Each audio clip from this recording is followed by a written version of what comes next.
Bref, on m'a cambriolé.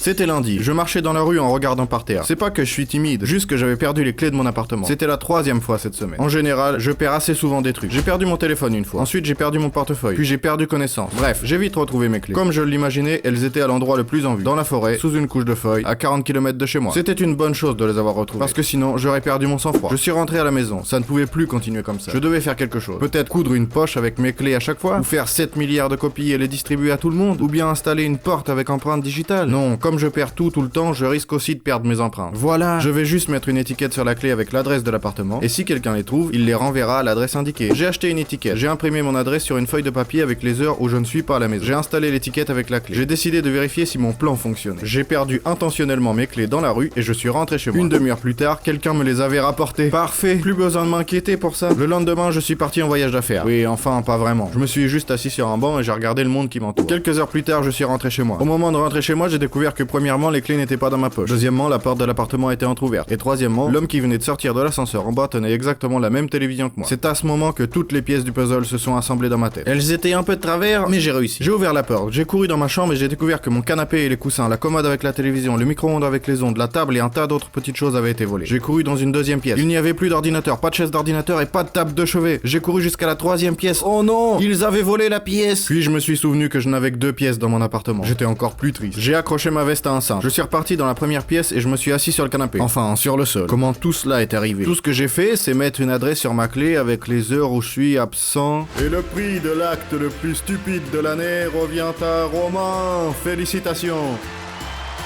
Merci, ça me fait plaisir, merci.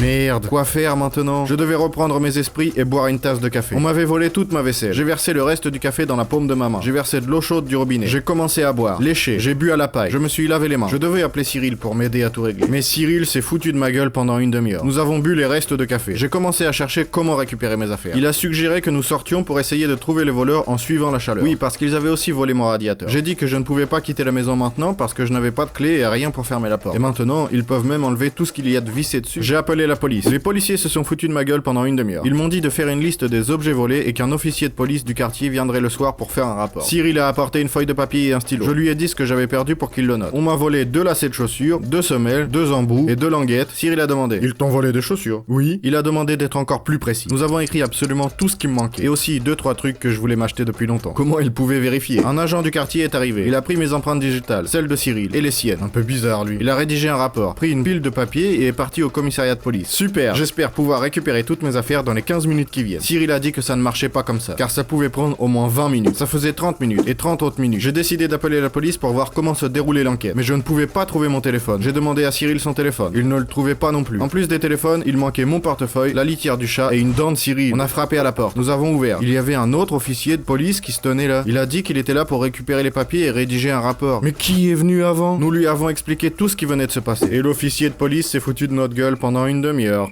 Bref, on m'a cambriolé. Laisse un like et abonne-toi si tu as aimé cette vidéo, ça nous fera plaisir. Et n'oublie pas de regarder nos précédentes vidéos. Merci d'avoir regardé et à bientôt.